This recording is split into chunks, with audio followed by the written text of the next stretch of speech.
hurts. All right, anyways. All right, it's recording, so. You're like, it hurts. My neck. Jimmy, why do you look like a ghost over there, though? I don't like it. He always he wants to. When I Zoom with my friends, they always say I'm hotboxing. You look like you look like you're in you're in a sauna. Are you guys in the same room, by the way, on different computers? No, we're in different rooms. Dude, I didn't want it to echo. All right, you guys want to start talking about, so John, you've been researching anarchy for quite some time now. I would like to go through the premise of what anarchy actually is supposed to mean, where it's been seen, in history, if it has been seen, and then where we are and whether it's a good or bad idea. What do you guys think? Yeah, that sounds fine. Okay, so from what I understand, anarchy is literally just no government and no authoritative rule. I'm hoping it's not that because I can kind of hear it. So basically, and Ada and I were kind of talking about this like a few months ago, but anarchy is basically there's no monopoly of force, because if you define anarchy, it's without government, right? An is without, like Latin or Greek, and then arc is without a rule. So what is government? And that's kind of the question. And the way I define government is it is a body of people or a group of people, whatever, that thinks they have the moral authority to tell somebody to do something, and they believe that the people have a moral obligation to obey.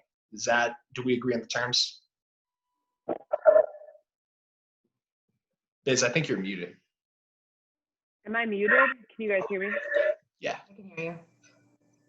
Okay.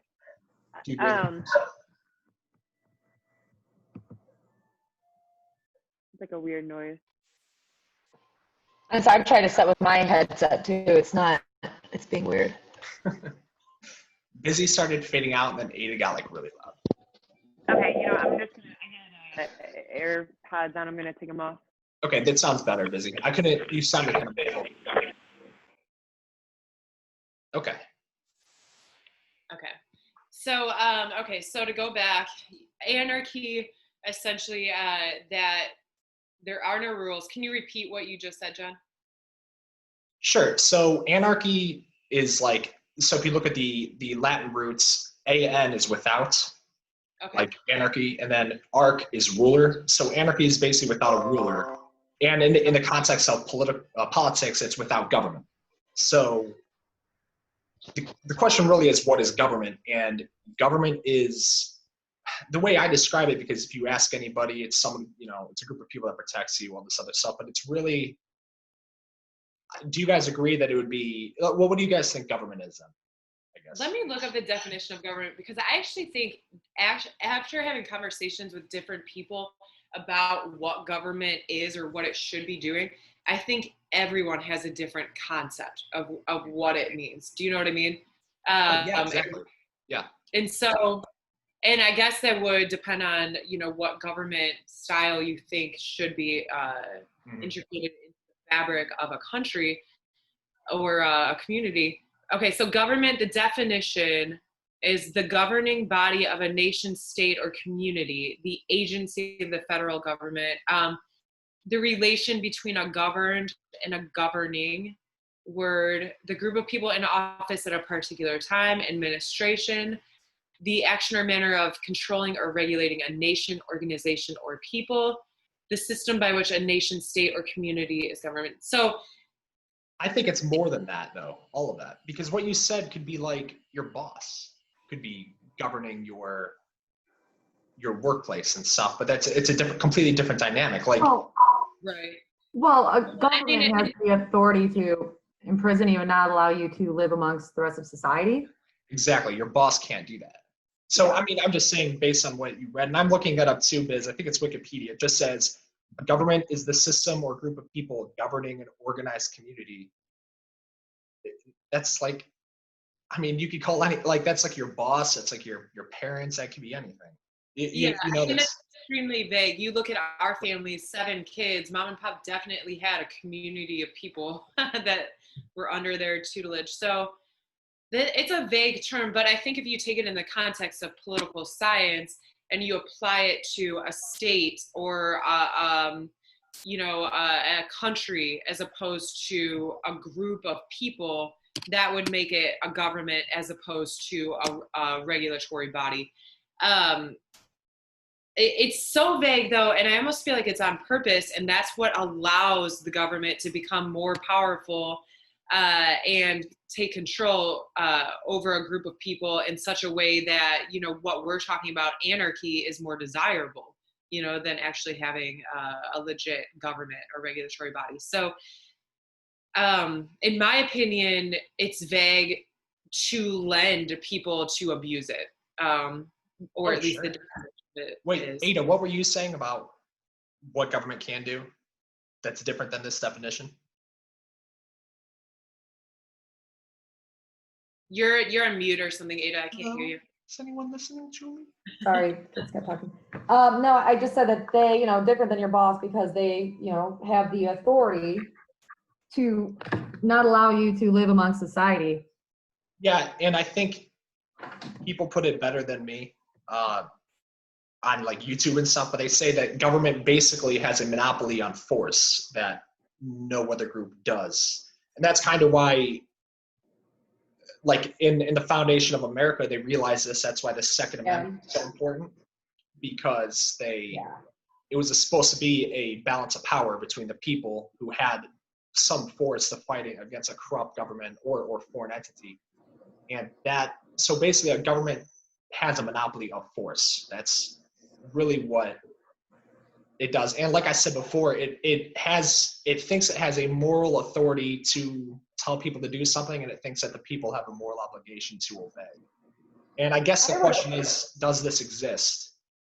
So if you look at anything that we do as people, and I mean as the species, we're human beings, what we do is all a social construct. So you have political and social constructs wherein we effectively agree to be governed by a body, and we say, we the people are given these rights, and then the government gives it back to us. So if you look at the United States and the way we formed after the American Revolution, there really was an interest in having a meeting of the minds of the people that existed in this community, in this state, in this country, and actually having a say in what is done to them. So in that context, government does exist because it's something that, there was a meeting of the minds. It was an equal balance. It was a given right. You look at contract law, and there needs to be, an offer, acceptance, and consideration. If you look at the way the government was formed, all of that was, essentially a binding contract.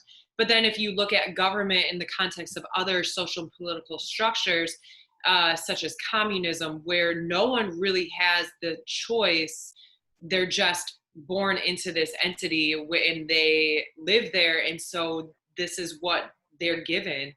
Mm-hmm. I would say that's less of a government, and that's more of an imposing type thing. Mm-hmm. To me, government. Are we doing that now?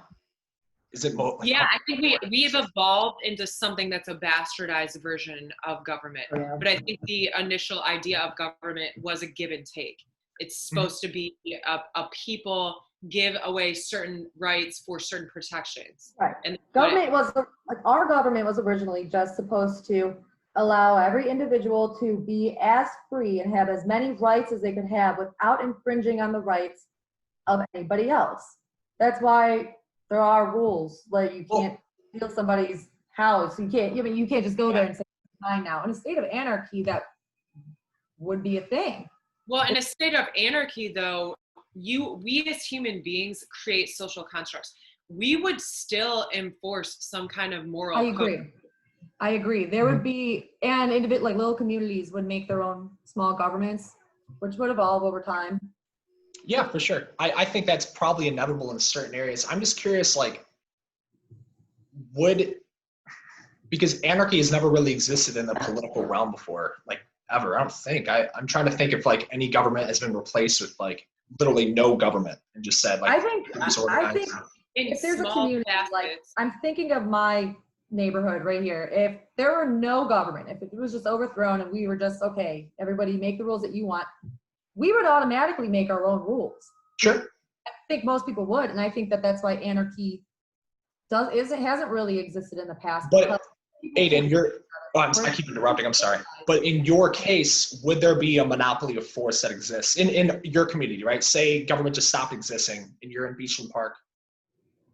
I'll leave that up. Somebody wanted to steal somebody's car or their bike if they had a gun and the person that they were stealing from didn't have one. But there would be one group. And I think in the US, it's not just a monopoly of force, it's a monopoly of organized force. Because in the US, people can't have guns, people can't have weapons, but... You want to know what's interesting about that data? So back in the riots, whatever, like week or 2 weeks ago, over the George Floyd death, and I noticed this, once the security or the cops were basically told not to interfere at all and basically just let whatever happens to these rioters and to the people of the Seattle and stuff, the cops were literally told to stand down. And what happened was pretty interesting was that just communities started organizing and basically like creating their own militias, like their own like community groups. They were literally walking around with AKs just to protect their community and their family. Well, John, I didn't went know all that. the way back to a philosophical discussion then on where people's interest lies. So when I hear something like that, I immediately revert to kind of a Schopenhauer version of what human beings' actions are based off of. And what I would say Schopenhauer would be, no one has a pure thought or action.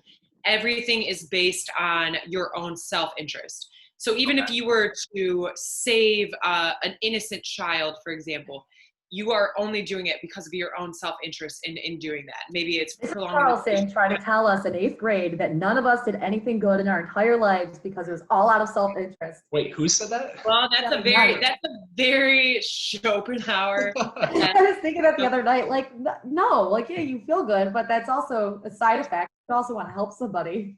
Well, I mean, that all comes down to what you actually believe human behavior is based off of, what the base code is. You have a moral code then that each of us encompass through all of the experiences that we've had in our lives up to this point, as well as what, you take nature and nurture, feeding into this human being that each of us are. And then you look at something where there's a lack of government. So instead of having somebody tell you this is the way we're going to behave as a community, you actually get the chance to see, in action how people are going to behave as a community, and you see people banding together. It could be from a selfish perspective on, I don't want my shit getting destroyed. I don't want my home getting pillaged. So I do know that I can't do it myself. So I'm going to need to band together with other people and create allies to protect. Whatever your intrinsic thought is into doing that, it's something that human beings naturally would do, I think.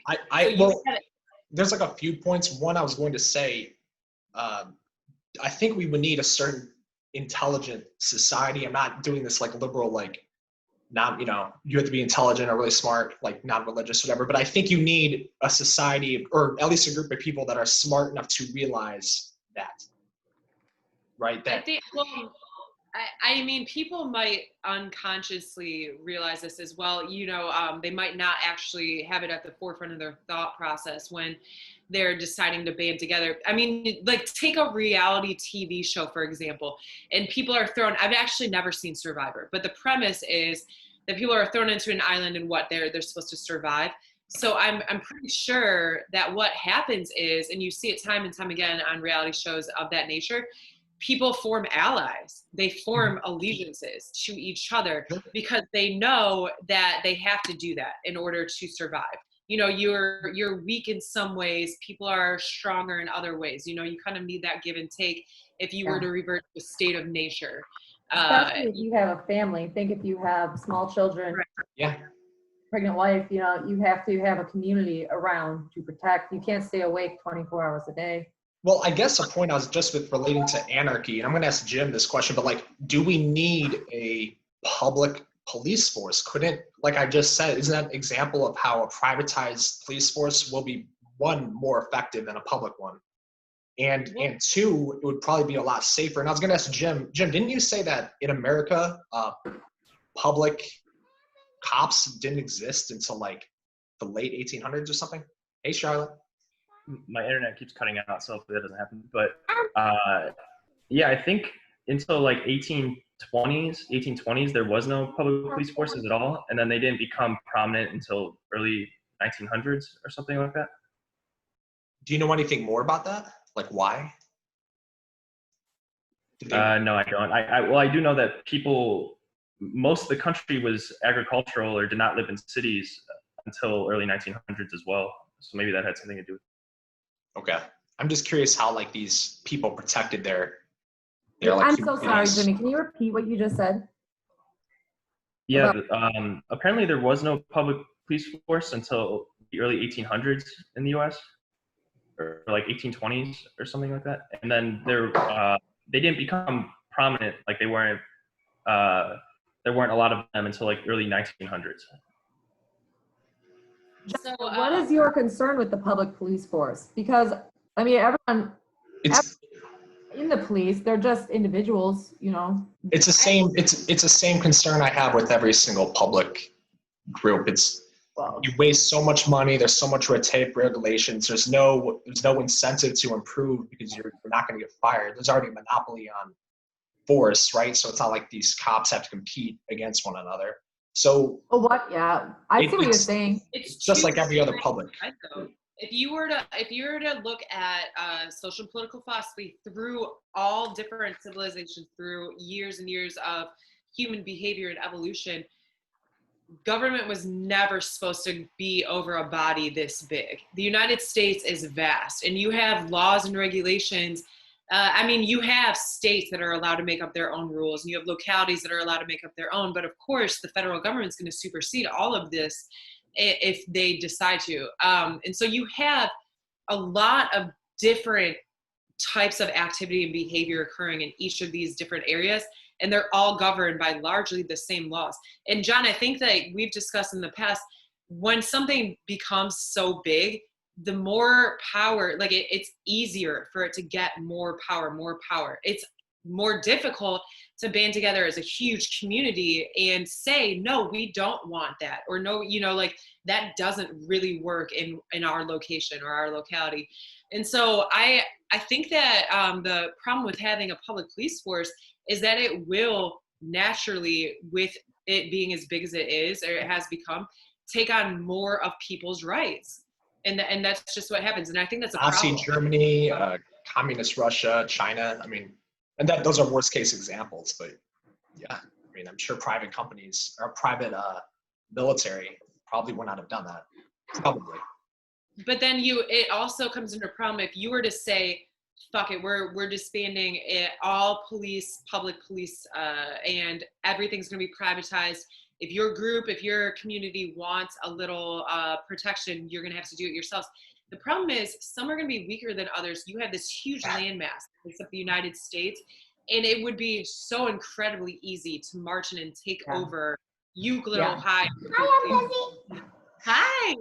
Hey. How are you Plus, everybody is corruptible. What's to say that you hire a private police force for your community, another community wants to come in and take over your community, and they just say, hey, we'll just pay you double. I'm just like thinking about this, like, hey Charlotte, Ada, I was thinking about that. Like, I see what you're saying, I really do. But okay, say like government just stopped existing today. There would probably be groups of private companies or like an industry saying like wanting to protect your city. And they would say like, you pay us, we will protect your city. Right. But they would have to prove to you that they're not going to invade or take over stop your rights. That's like the free market. You would have to, but John, that's what started the arms race. It's basically an assumption that other people are going to be acting first. So you build this huge militia, not realizing that what you're actually doing is starting a domino effect of other people building and other, basically it's like, I have this, what do you have? And it's just going to start another kind of arms race where I think the only thing that would solve this is scratching everything, starting a fresh slate, like tabula rasa or whatever it's called, and then saying, no, we are intelligent enough to look at each of these things, realize what we have on small scales. And I just don't think we'll ever get there as a society. We're too tainted. We're too. I do agree with we're tainted. I think there have to be a catastrophic event to get the people's mindsets. I agree with that. But I also think for the police force, here's what I think. I think, what's that saying? If you invite, I can't remember the exact saying. It's like, if you don't invite them into the fold, then they'll burn it down, just to take whatever they want from you. Like, I think if you had your privatized police force from your own community, a community that they love and that they feel they as family, right, then they would be uncorruptible. And same with the police force, I think. And I feel like American pride has been, it's almost like you go online, you go on Reddit or anything, and people are like, oh, I hate the US, this place is so terrible, it's horrible. Like, no, it's really not. It's really not. Go to any other country. It's fucking great here. But being pushed to not have any of that pride, I feel like that is how things happen in like China, how the individual police force turn against the citizens. I think that if people here, if we, felt proud of our communities and each other as American citizens, then it's acceptable. You wouldn't be able to just order the Cleveland police force to come and take over everything, right? I think they wouldn't want to do that. It's actually a huge issue that, and what you're saying is absolutely correct. People do not have that pride, which lends itself to huge security breach issues. If you were to look at World War II, even the reason that the United States was able to overcome after Pearl Harbor, like this is something that we were talking about when we were talking about Trump and how I think it's a really bad thing how divisive allowed the country to become. You have all of these people who don't have any civic pride, who don't care about other people, and it's an exhaustion on so many levels that you don't have communities anymore. You don't have communities to protect. You might pay somebody to protect, but it's a more selfish view because you're only doing it because you're concerned about you and what you want. Yeah. Well, let me ask you this. What was the pride during World War II? What's the difference between then and now? So, during World War II, before World War II, we made everything in country, and women all went to factories to support the troops. There was so much more belief that you were fighting for your country. I feel like now people go to war, and like in my head, I'm like, you are fighting to protect opiate fields. You're dying to protect big pharma, and because people are profiting off of this. There's no longer a sense of this is for the people at home. You're protecting the wealthy. And it's ridiculous. Yeah. I mean, that's just known now. And all the people that are recruited, I mean, and look, I was not alive during World War II, so I can't say what the sentiment felt like, the ethos of the culture at that time. But there is recruitment now at colleges, at high schools for the military aimed towards the poor. And you're right, they're fighting wars that really, like, we have no part in. It's other people's agendas. My sentiment, though, towards saying World War II, we had more civic pride and how that really mattered, is that people were more willing to sacrifice for the greater good. They saw an opportunity to make it better for communities as opposed to individuals. And that really made a difference in the actual fighting itself. So, you have people that were willing to do the ultimate sacrifice, suicide missions, because they knew that it would make our country better in the long run. We might win that battle, and I don't see anything like that happening anymore. Well, even here, like my neighborhood is great, but I feel like this is probably one of the few that are like that, where people talk to each other and care about each other. Busy, even in your neighborhood, we were there, and the houses are right next to each other, but like, here's a bunch of kids playing right here with a parent out watching them, and someone right next door, and nobody is even, there's not even like, oh, hey, I know. I try to really reach out to people because it's important, but you're right. People are so, they're so used to that community. The threads of community have been completely torn apart. And I mean, look, a lot of it is the dynamic, what is that household called? The dynamic family household, mom, dad, kids. It's just And not to mention, they give tax breaks if you have kids and like live together, but you're not married. Like, I mean, they do things that encourage it. Well, and not only that, but you take coronavirus and COVID, that separated people in a much more vast way too. As well. So quickly. And the masks, I mean, it's people aren't approachable. There was one guy, I was loading something into the back of my car and it was heavy. And one guy, he was like hesitating and finally he was like, hey, do you need help with that? And I was like, yes, please. And he was like, yeah, I'm afraid to offer help anymore because. Yeah. There's a guy in a wheelchair across the street and Mitch was saying he was afraid to ask him if he needed help because he was like, I don't want to make him concerned if I like hear him, you know? And look, like these are things that are, you know, natural happenings. Like, I don't know, we could get into conspiracy theories all day about coronavirus and COVID. I do think that it's important to distance and say, well, I don't want people getting sick. That's a side note. But I do think that there are other insidious things that have been done over decades and decades to separate communities and separate people from having that community feel. Look at what's happening in the news right now. They are trying to bait people into fighting other races just because of their race. And it's not natural. Like, people were getting over, like, people don't look at other races the same way anymore, but they are perpetuating it by, you know what I mean? They use buzzwords in the news. I don't even want to get into that. The media is overblown, and you can get into the issues behind why people do anything. It could be a more insidious issue where it's somebody's agenda perpetuating, you know, dichotomies between groups. But I think it also comes down to media is benefiting from what's the word I'm looking for? Sensationalization, you know, like you want things that are sensationalization. Yeah, like you want things that will draw in viewers, and there's so much competition, and that's what it comes down to as well. But you know, until you get people that care about the families that they're creating, you really are going to have a hard time building the communities as well. And so I think it also, you take a government large scale and then you bring it down to, you know, a small, more local community, but then you also bring it into the home. And I told you, like, I used to tutor for kids whose parents wouldn't even show up until after 6 p.m. Both parents would be working. And you don't really have that home life. You don't really create the community inside, like your home. So how are you going to create care about other people on a more wide scale? And Let me ask you this.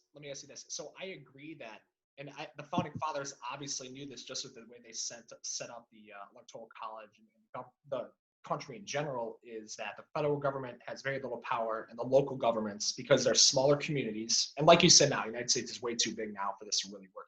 But the local governments, like Ada said, where the communities will be better able to represent what their needs are, their government. So the government's less likely to become extremely corrupt or whatever because everybody knows each other and that stuff. Do you think that what you guys are talking about with like the destruction of family and pitting people against each other, don't you think that that is an inevitability of government in general? Like, because government has power and it just escalates every time. I think that was my point with like anarchy. It's kind of an argument, but to me, it seems inevitable that if you give a group of people this kind of power, it's just going to escalate. It's just going to skyrocket. And how would you fix? Because America is probably the closest thing we've ever had to basically anarchy, because people literally do whatever they want. I think what was hold on, I'm going to find this quote and then I'll jump in. But I think everybody, not everybody, I think most people are corruptible. Exactly. And if they are not met with an offer of corruption, then they won't be corrupt, I think. Well, I mean, that depends on how you look at human nature. Was it Churchill who said power corrupts, absolute power corrupts? Absolutely. I think it is inevitable that the more power that's given to a government, the more people are going to exploit and gouge the people within their constituents naturally. I think it's, unless you have a group of people, and to me, it would have to be a small scale, that have the intelligence, the ability to look at each other and decide to band together in some way. I don't think that you're going to have a government without corruption and separation and gouging and extortion. So Warren Buffett said that anytime, like he said, what we need to fix like the budget deficit, and that would be huge for corruption, I think. I don't know, do you disagree with that? Because I think that would be huge. And well, there's so many things though. It's like the Federal Reserve is a monopoly. Anytime that there is a budget deficit of 3%, all members of Congress are up for re-election. And I think that that's fair. And I think that that's what needs to be done to, I don't think you could just end corruption. I don't know if we're at the point where we're at, I don't know if we could just end corruption. We're too big though. It's a ripple effect. You drop a pebble into a pond and there's unforeseen, repercussions. Sure. I think even if you were to do something like that, and I do think that there should be like the term limits with Congress. That with should a lot of people. Absolutely. I think lobbyism out the window. Like I just think should be. Well, Ada, let me ask you, because I heavily lean towards like no government. I'm kind of like just following the moral train of thought anyway. What would you do? Like in the inception of this country, obviously whatever our founding fathers did not work, right? Our government's extremely overblown and corrupt this act. What would you do differently? If you still advocate for a government, what should that government do or be able to do? And how would you keep this inevitable or so-called inevitable power from just increasing and just corruption? Like what would you I think studying con law, I think they anticipated everything that's happening. Really? And they try to put in place everything that we need to prevent what is happening from happening. Well, it was supposed to be, our government was supposed to be around the Constitution, right? Like you're not supposed to infringe on any of this. But there are certain, like if you study the constitutional law and you read past cases, sure you agree. I see how the laws came to be that are in place. I see that, but I think media. I think the media has played a huge part in making people not care about what's going on. Things that are going on today, people would be protesting against 30, well, I guess not 30 years ago, my God, 50 years ago. And there are things that we should be protesting. Think of what was that 1%? Remember that in New York? The Occupy Wall Street. Oh, Occupy Wall Street. What happened to that? That's a huge thing. People should be protesting. That's something that affects every single American for the most part, and nobody cares anymore. I think the media plays a huge role in making people just not care. I mean, people wake up, they want to shop, do their job, like it's sensationalist to buy more things. Every day you wake up to a new tragedy, a new issue, a new infringing upon your rights, that it makes it very, very, and I think that's purposeful. It makes it purposeful. It's extremely hard to counteract, because like I was saying, you take a state of nature, naturally human beings will have to form allies and band together to create change, to create wide scale change. You can't do that if everybody has a different agenda and a different thing. It really creates dumbing down of society. It really creates, it's bad in all types of ways. I think what John, like what you were saying though, it's inevitable. And I think it's inevitable if you continue to have a government that is growing as exponentially with people and with land mass. We're too big. It didn't really start growing though until like start 1913 with the Federal Reserve, but it really didn't start blowing up and started really affecting our rights. We started getting all these wars until like the 40s and like the 60s, right? Yeah, but then you look at all the wars that have started and why and how, and it started being less about the country's agenda and more about particular people's agendas at that point in time.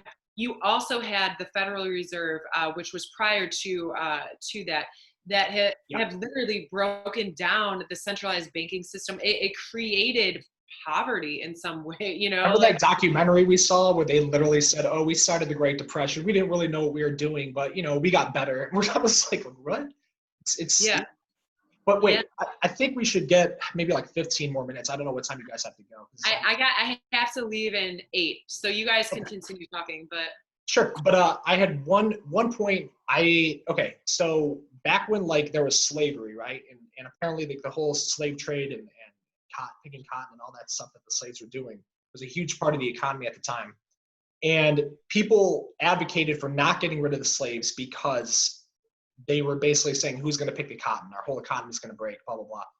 But they got rid of it because it was morally abhorrent, right? So why can't we, and it worked out very well. In fact, technology arguably advanced significantly because the people who were rich that had the slaves were not doing anything with technology because that would have lowered the value of the slaves. So why can't we use that same train of thought morally on government itself? Because we're afraid that, oh, if we have private companies that are security, everything's going to go bad, or like stuff like that. Why can't we just apply that train of thought that, look, it's moral, so let's do it on society and see what happens? You have to look though at like capitalism and what would happen with privatized companies. I really do think that there are so many interweaving layers to this. I don't think you're wrong saying we could do this privatized, but I do think that then you would have more corporation banding together, more monopolies, more disparity between rich and poor. Not necessarily, I don't know if that necessarily would have a bad thing.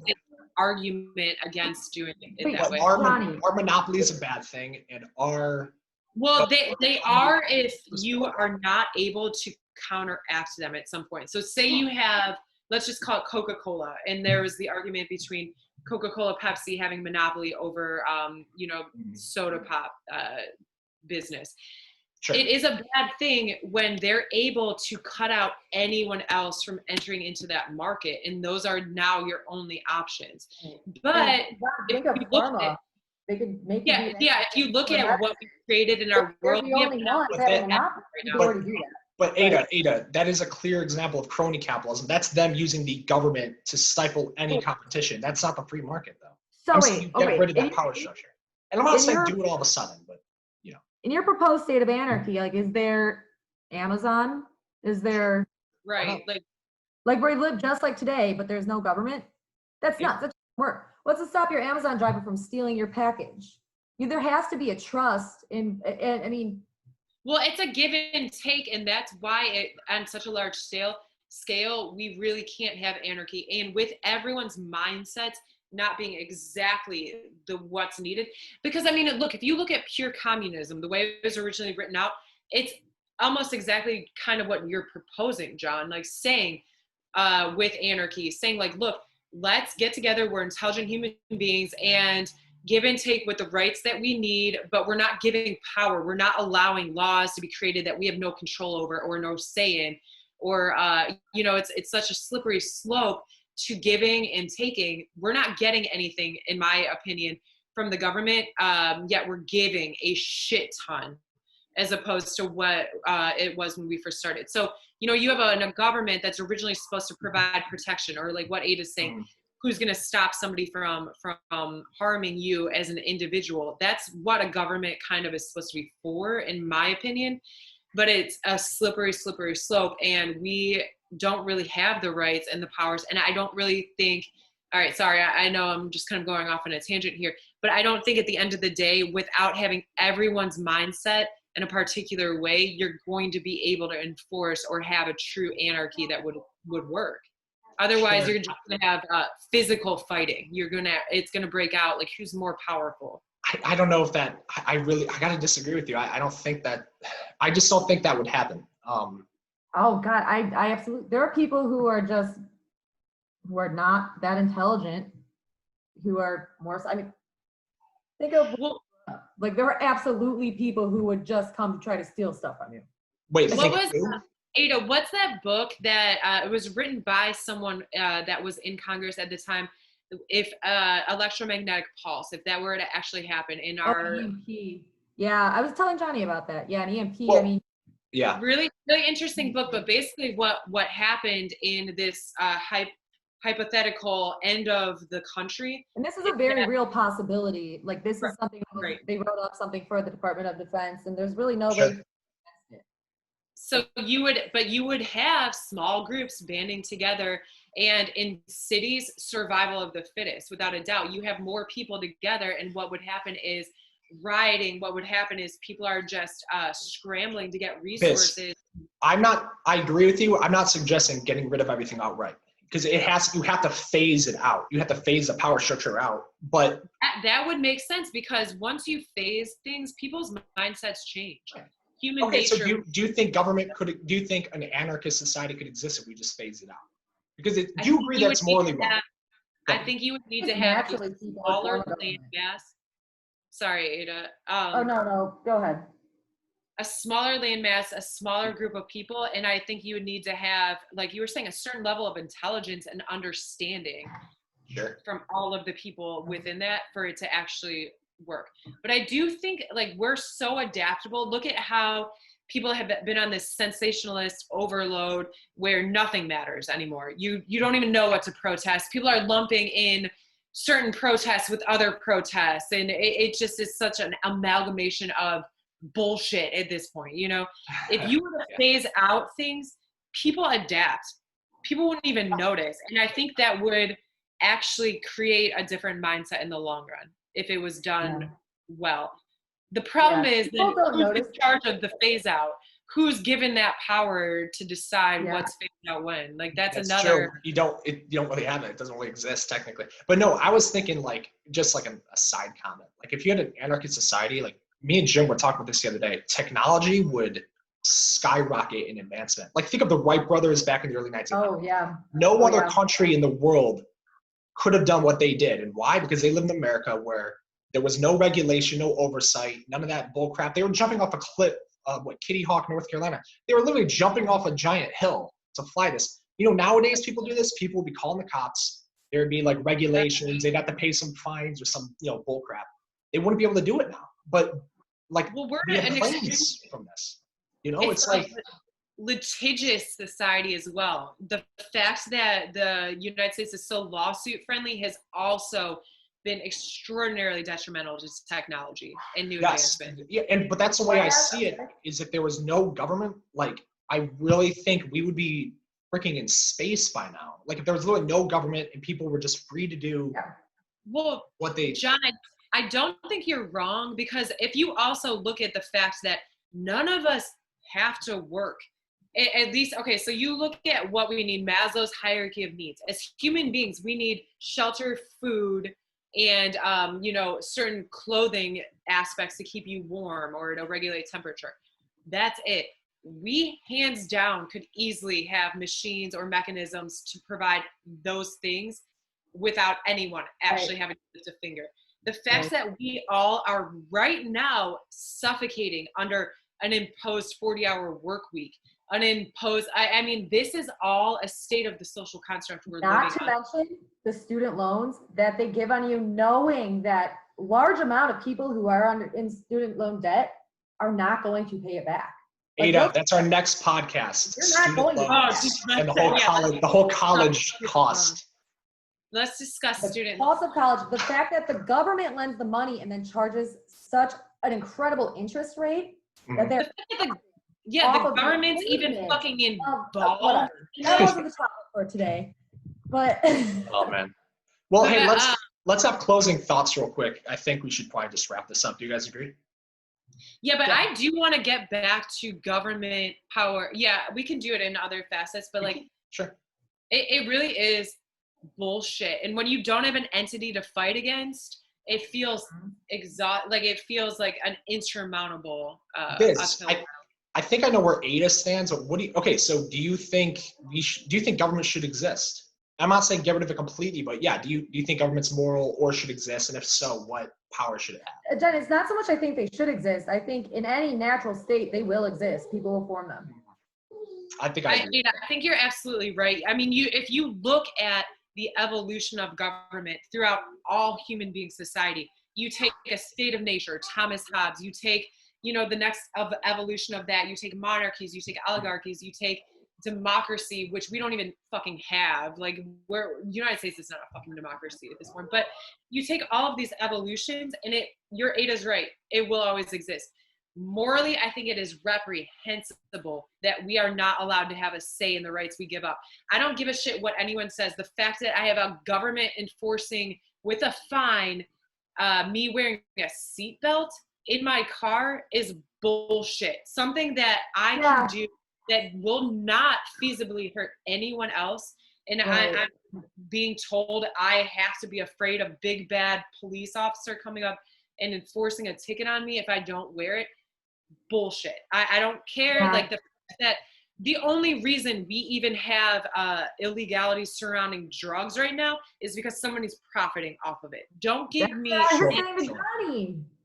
I mean, like anything that we have right now that is, you know, a regulation or it's because someone else is profiting off of it, without a doubt. Absolutely. I know that there are some bleeding hearts out there. I'm a bleeding heart in some ways, who want to do what's morally right and what's morally going to help society and cultural, you know, communities. There are things that people want to do that will help that, but any regulation, anything that has become bastardized by any government that exists out there is because of certain people's interest in it, in my viewpoint. Okay. I agree. Definitely. How to take it away and how to create, you know, something where it's an ideal society where people are intelligent in living with give and take, living with wanting to promote a healthy, bountiful society. I don't know. I don't know what the answer would be to that. I have a suggestion. I think people can't run for office. People can't search. Nobody should, who is in charge of people should be the one seeking to be in charge.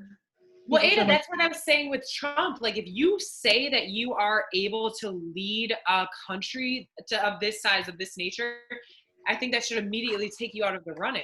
Something's wrong I with don't you. know. I remember when he was bashing Obama, like back when Obama was president. That was pretty funny. It was, but I do think, you know, there does come to a point where it's like, and whatever, I would say what you want about Trump. This isn't even about him, I think, but even for us, like there's a point where you're like, somebody has to step in and do something because it's just too wrong how they are handling things, you know, and maybe that's what happened. I don't know, but I do think it would be something like, especially if you could do a smaller government, everybody just votes on who they want to be in charge. That person doesn't, Sure. They're not a career politician. They're not making deals with corporations and stuff. They just, The only reason career politicians I think are useful is because they understand the dynamics with global politics. That is the bullshit. I don't think they're useful at all. I think they understand the dynamics of making deals with, you need to get ahead. Like at this point, you know, people want to enforce like, people like, they may have really great ideals. They might really want to make things better, but our government is to the point where they go, okay, if I want this law to pass, like let's say I really care about DACA, well then they have to put their vote along with somebody else's that they don't agree with at all. That's just how it works. If they want, like, well, and it's it goes back to the alliances. It's a give and take. If you're there's no way unless, I mean, look at a company in general. I know Trump was saying he wanted to run the United States like a business. I actually think that's a pretty decent analogy, because you take a corporation with a board of directors and you try to get, you know, certain things instituted and perpetuated, and you want to, you know, say you have the best ideals in the world. At some point, it will become bastardized, exploited. Certain people's agendas not have to come through, and you're going to have alliances where the agenda that you want has to be partnered with somebody else's agenda, where you have to probably give a little, and something else that you don't want. That's just the very nature of human psychology and behavior.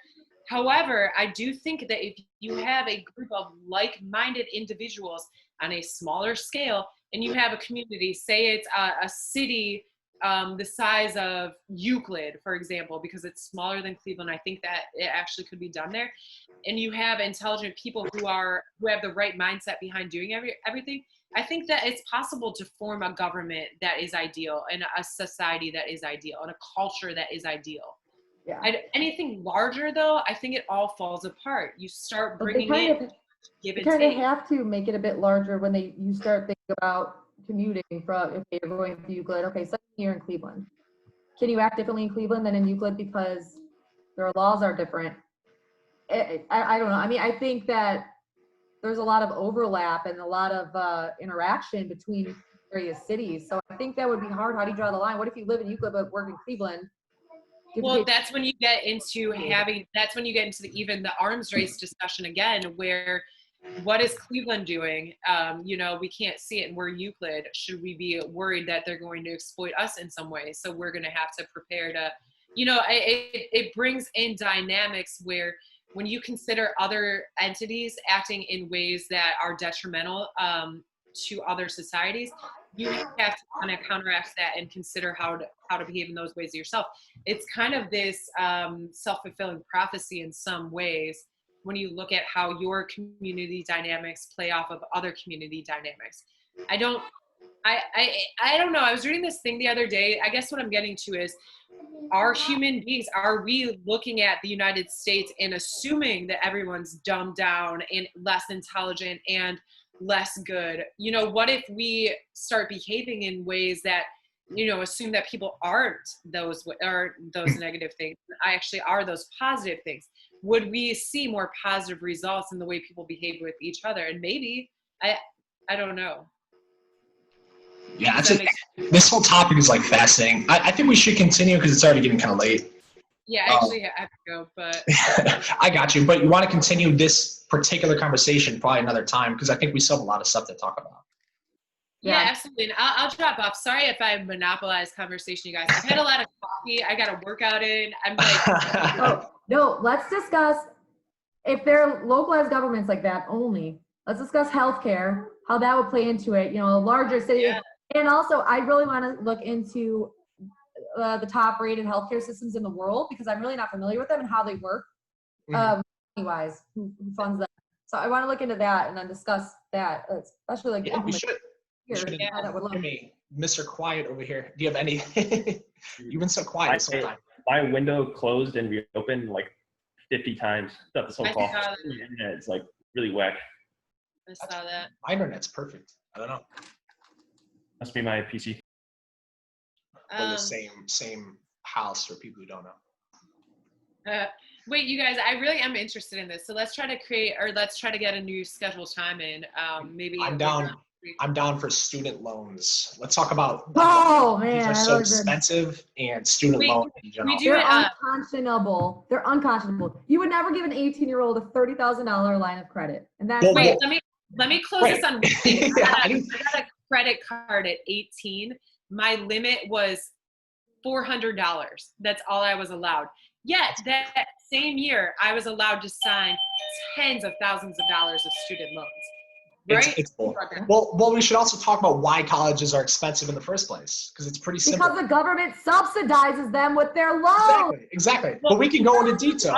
Also, the same mentality as what's happened to healthcare. Exact same mentality. Exploitation has allowed things to skyrocket. But anyways, you don't have to talk about that with me. I don't really understand the healthcare thing. I just know that the government monopolized the pharmaceutical industry so that other competition basically can't jump in. Look, all you have to look at is the fact that medical or marijuana has been studied by the United States government outside of the United States for decades. Yet it's federally. There's also quotes, there's documentation of the government saying that they did that because it was a racially motivated thing. Well, that brings in a plethora of other issues. But, all right, let's talk about that. How we could save the world, guys. Us four. All right. All right, Let's do it. Talk to you guys later. Ta-ta, ta-ta. All right, see you guys. I'll stop this recording.